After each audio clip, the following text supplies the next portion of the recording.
Thérèse Raquin, suivi d'un mariage d'amour, texte intégral. Chapitre 12. Laurent, dans le coin sombre de la voiture publique qui le ramena à Paris, acheva de mûrir son plan. Était presque certain que l'impunité, une joie lourde et anxieuse, la joie du crime accompli, l'emplissait. Arrivé à la barrière de Clichy, il prit un fiacre. Il se fit conduire chez le vieux Michaud, rue de Seine.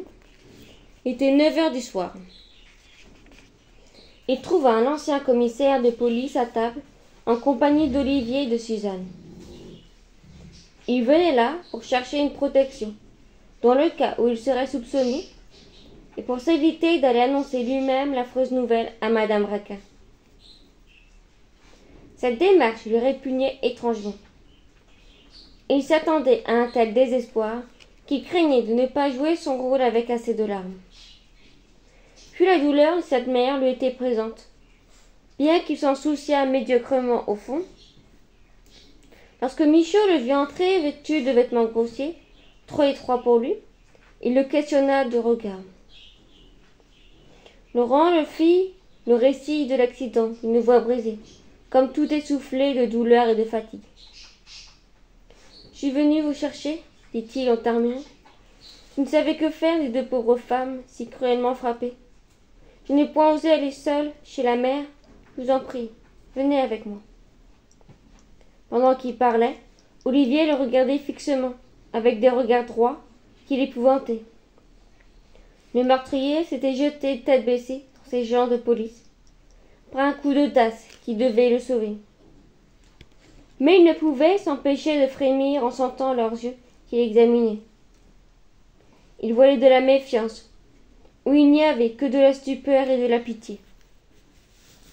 Suzanne, plus frêle et plus pâle, était près de s'évanouir. Olivier, que l'idée de la mort effrayait, et dont le cœur restait d'ailleurs parfaitement froid, faisait une grimace de surprise douloureuse. En scrutant par habitude le visage de Laurent, sans soupçonner le moins du monde la sinistre vérité. Quant au vieux Michaud, il poussait des exclamations d'effroi, des commisérations, d'étonnement. Il se remuait sur sa chaise, joignait les mains, levait les yeux au ciel. « Ah, mon Dieu !» dit-il, d'une voix entrecoupée. « Ah, mon Dieu, l'épouvantable chose! On sort de chez soi et l'on meurt, comme ça, tout d'un coup. C'est horrible. Cette pauvre Madame Raquin, cette mère, qu'allons-nous lui dire? Certainement, vous avez bien fait de venir nous chercher. Nous allons avec vous. » Il se leva, il tourna piétinement dans la pièce pour trouver sa canne et son chapeau, et, tout en courant, il fit répéter à Laurent les détails de la catastrophe, s'exclamant de nouveau à chaque phrase. Ils descendirent tous quatre. À l'entrée du passage de Pont-Neuf, Michaud arrêta Laurent. « Ne venez pas, lui dit-il. Votre présence serait une sorte d'aveu brutal qu'il faut éviter. La malheureuse mère soupçonnerait un malheur, nous forcerait à avouer la vérité plutôt que nous devons le lui dire. Attendez-nous ici. » Cet arrangement soulagea le meurtrier, qui frissonnait à la pensée d'entrer dans la boutique du passage. Le calme se fit lui, il se mit à monter et à descendre le trottoir, allant et venant à toupet. Par moments, il oubliait les faits qui se passaient. Il regardait les boutiques, sifflait entre ses dents, se retournait pour voir les femmes qui le côtoyaient. Il resta ainsi une grande demi-heure dans la rue, retrouvant de plus en plus son sang-froid. Il n'avait pas mangé depuis le matin. La faim le prit, il entra chez un pâtissier et se bourra de gâteaux. Dans la boutique du passage, une scène déchirante se passait. Malgré les précautions, les phrases adoucies et amicales du vieux Michaud, il vint un instant où Madame Raquin comprit qu'un malheur était arrivé à son fils. Dès lors, elle exigea la vérité, avec un emportement de désespoir, une violence de larmes et de cris qui firent plier son vieil ami. Et, lorsqu'elle connut la vérité, sa douleur fut tragique. Elle eut des sanglots sourds, des secousses qui la jetaient en arrière, une crise folle de terreur et d'angoisse. Elle resta là, étouffant, jetant de temps à autre un cri aigu dans le grondement profond de la douleur. Elle se serait traînée à terre si Suzanne ne l'avait pas prise à la taille, pleurant sur ses genoux, levant vers elle sa face pâle. Olivier, son père, se tenait debout, énervé et muet, détournant la tête émue désagréablement par ce spectacle dont leur égoïsme souffrait. Et la pauvre mère voyait son fils rouler dans les zones troubles de la Seine, le corps roidi et horriblement gonflé. En même temps, elle le voyait tout petit, son berceau, lorsqu'elle chassait la mort pensée sur lui. Elle l'avait mis au monde plus de 10 fois. Elle l'aimait pour tout l'amour qu'elle lui témoignait depuis 30 ans. Et voilà qu'il mourait loin d'elle, tout d'un coup, dans l'eau froide et sale comme un chien. Elle se rappelait alors les chaudes couvertures au milieu desquelles elle l'enveloppait. Que de soins, quelle enfance tiède, que de cajolerie et d'effusion tendre. Tout cela pour le voir un jour se noyer misérablement. À ses pensées, Madame Raquin sentait sa gorge se serrer. Elle espérait qu'elle allait mourir, étranglée par le désespoir. Le vieux Michaud se hâta de sortir. Il laissa Suzanne auprès de la mercière et revint avec Olivier chercher Laurent pour se rendre en toute hâte à Souran. Pendant la route, ils échangèrent à peine quelques mots. Ils s'étaient enfoncés chacun dans un coin de fiacre qui les cahotait sur le pavé.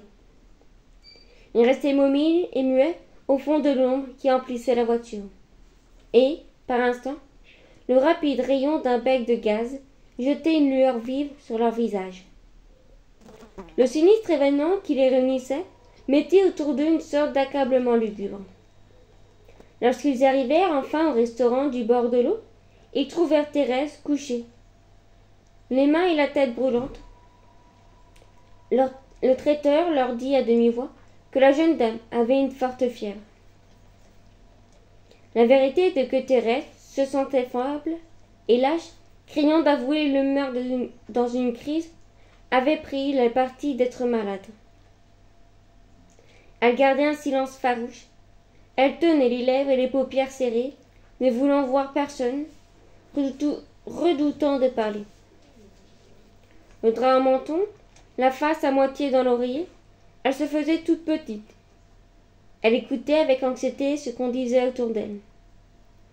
Et au milieu de la lueur rougeâtre qui laissait passer ses paupières closes, elle voyait toujours Camille et Laurent, luttant sur le bord de la barque. Elle apercevait son mari, blafard, horrible, grandi, qui se dressait tout droit au-dessus d'une eau lumineuse. Cette vision implacable activait la fièvre de son sang. Le vieux Michaud essaya de lui parler, de la consoler. Elle fit un mouvement d'impatience. Elle se retourna et se mit de nouveau à sangloter. « Laissez-la, monsieur, dit le restaurateur. Elle frissonne au moindre bruit. Voyez-vous, elle aurait besoin de repos. » En bas, dans la salle commune, il y avait un agent de police qui verbalisait sur l'accident. Michaud et son fils descendirent suivis de Laurent.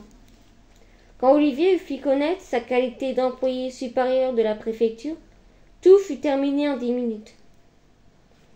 Les canotiers étaient encore là, racontant la noyade de ses moindres circonstances, décrivant la façon dont les 3 promeneurs étaient tombés, se donnant comme des témoins oculaires.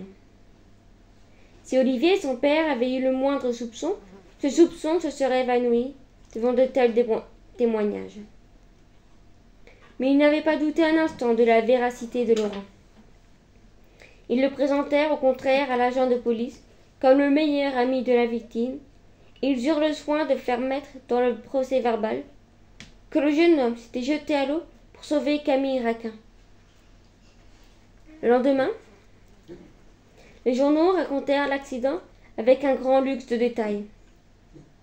La malheureuse mère, la veuve inconsolable, l'ami noble et courageux, rien ne manquait à ce fait divers qui fit le tour de la presse parisienne et qui a ensuite s'enterré dans les feuilles des départements. Quand le procès-verbal fut achevé, Laurent sentit une joie chaude qui pénétra sa chair d'une vie nouvelle.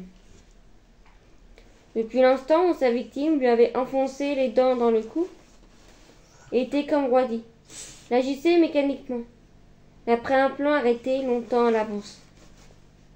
L'instant de la conservation, seul le poussé dictait ses paroles, le conseillait ses gestes à cette heure. Devant la certitude de l'impunité, le sang se remettait à couler dans ses veines avec des lenteurs douces. La police avait passé à côté de son crime et la police n'avait rien vu. Elle était dupée. Elle venait de la quitter.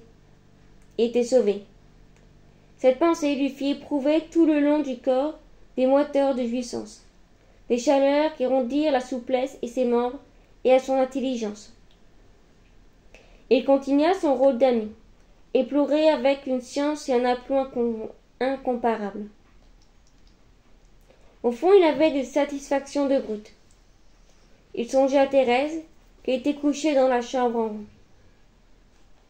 Nous pouvons laisser ici cette malheureuse jeune femme, dit-il à Michaud. Elle est peut-être menacée d'une maladie grave. Il faut la ramener absolument à Paris. Venez, nous la déciderons à nous suivre. En haut, il parla. Il supplia lui-même Thérèse de se lever et de laisser conduire au passage du Pont-Neuf. Quand la jeune femme entendit le son de sa voix, elle tressaillit. Elle ouvrit ses yeux tout grands et le regarda. Elle était hébétée, frissonnante. Péniblement, elle se dressa sans répondre. Les hommes sortirent, la laissant seule avec la femme du restaurateur. Quand elle fut habillée, elle descendit en chancelant et monta dans la fiacre soutenue par Olivier. Le voyage fut silencieux. Laurent, avec une audace et une impudence parfaite, glissa sa main le long des jupes de la jeune femme et lui prit les doigts. Il était assis en face d'elle, dans une ombre flottante. Il ne voyait pas sa figure qu'elle tenait baissée sur sa poitrine. Quand il saisit sa main, il la lui serra avec force et la garda dans la sienne jusqu'à la rue Magirène. Il sentait cette main trembler, mais elle ne se retirait pas. Elle avait au contraire des caresses brusques, et, l'une dans l'autre, les mains brûlaient. Les paumes moites se collaient, et les doigts, étroitement pressés, se meurtrissaient à chaque secousse. Il semblait à Laurent et à Thérèse que le sang de l'un allait dans la poitrine de l'autre en passant par leurs poings unis. Ces poings devenaient un foyer ardent où leur vie bouillait, au milieu de la nuit et du silence navré qui traînait les furieux serrements des mains, qui échangeaient. Était comme un poids écrasant jeté sur la tête de Camille pour la maintenir sous l'eau. Quand le fiacre s'arrêta, Michaud et son fils descendirent les premiers. Laurent se pencha vers sa maîtresse et doucement « Sois forte, Thérèse, murmura-t-il. Nous avons longtemps attendre, souviens-toi. » La jeune femme n'avait pas encore parlé. Elle ouvrit les lèvres pour la première fois depuis la mort de son mari. « Oh, je m'en souviendrai, » dit-elle en frissonnant d'une voix légère comme un souffle. Olivier lui tendait la main, l'invitant à descendre. Laurent allant cette fois jusqu'à la boutique. Madame Raquin était couchée, en proie à une violente délire. Thérèse se traîna jusqu'à son lit, et Suzanne eut à peine le temps de se déshabiller. Rassuré, voyant que tout s'arrangeait à souhait, Laurent se retira. Il gagna lentement son taudis de la rue Saint-Victor. Il était plus de minuit. Un air frais courait dans les rues désertes et silencieuses. Le jeune homme n'entendait que les bruits réguliers de ses pas sonnant sur les dalles des trottoirs. La fraîcheur le pénétrait de bien-être. Le silence, l'ombre, lui donnaient des sensations rapides et voluptés. Il flânait. Enfin, il était débarrassé de son crime. Il avait tué Camille. C'était là une affaire faite dont on ne parlerait plus. Il allait vivre tranquille en attendant de pouvoir prendre possession de Thérèse. La pensée du meurtre l'avait parfois étouffé. Maintenant que le meurtre était accompli, il se sentait la poitrine libre. Il respirait à l'aise. Il était guéri de souffrances que l'hésitation et la crainte mettaient en lui. Au fond, il était un peu hébété. La fatigue alourdissait ses membres et ses pensées. Il rentra et s'endormit profondément. Pendant son sommeil, de légères crispations nerveuses couraient sur son visage. Fin du chapitre 12.